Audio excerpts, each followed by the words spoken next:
Hi everyone, Mr. Hawkins with Hawkins Tech, and today Apple released iPadOS 18.5 to the public. Now, the update size was 1.16 gigabytes. That is on my 2020 iPad Air 4th generation. Along with this release, we got the release of iOS 18.5, macOS 15.5, watchOS 11.5, tvOS and HomePodOS 18.5, and also visionOS 2.5 as well. Now let's go ahead and take a look at the build number and we talk about what's new. As you can see here, the build number is 22F76. That is the build number for iPadOS 18.5. It is the same build number as iOS 18.5, which I just made a video on, but I'm doing a separate video for the iPad. Now the first feature is if we go to the lock screen, we also have Pride wallpapers, just like we do on the iPhone. And if I swipe down here to the lock screen, again, let me just clear my notifications.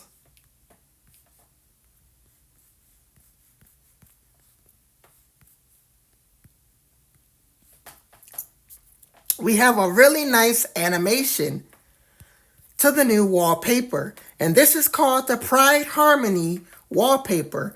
Apple adds new Unity wallpapers in January and Pride wallpapers in May every year ever since iOS 16, and this year is no exception. And as you see, these wallpapers have a really nice animation. Let me switch back to my current wallpaper I have here. The next feature is if you go into the Mail app, but I'm not sure if it will show up on the iPad. Oh, it does show up on the iPad. You now have the All Mail section cropped on the iPad, just like you do on the iPhone. And you also can turn off your contact posters right from the Mail app rather than having to go all the way into settings. The next feature is if we go into screen time. So wherever I have screen time here, if someone in your family knows the screen time password and they're trying to enter it, you will now get a notification that it's being entered. I don't have any screenshots of what that would look like, but you will get a notification that let you know that someone knows and entered the screen time password. That's a new feature in iOS 18 and iPadOS 18.5. The next feature is if we go into device coverage. This has a slightly updated look.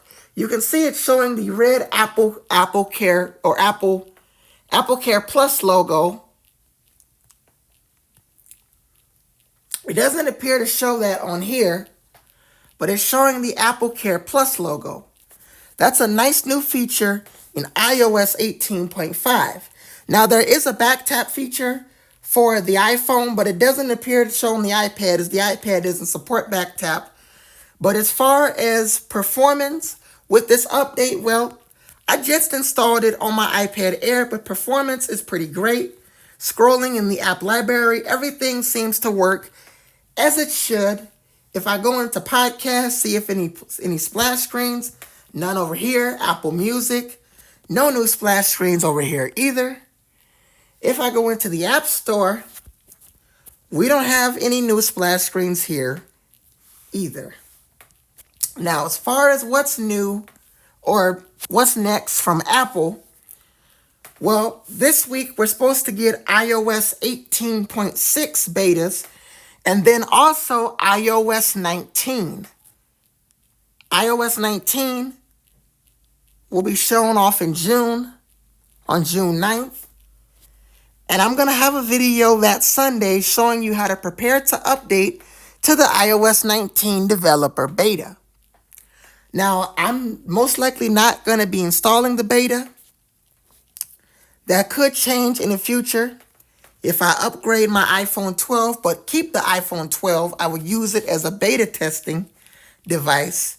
However, if that doesn't happen, then I'm going to keep my two devices, both my iPhone 12 and this iPad Air 4th generation, on a stable software of iPadOS 18.6 or 18.7, whichever software is released before iOS 19.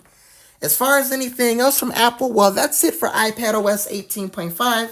It's quite a small update. If you enjoyed this video, please like, comment, and subscribe. My name is Mr. Hawkins with Hawkins Tech, and I will see you guys in the next video. Peace.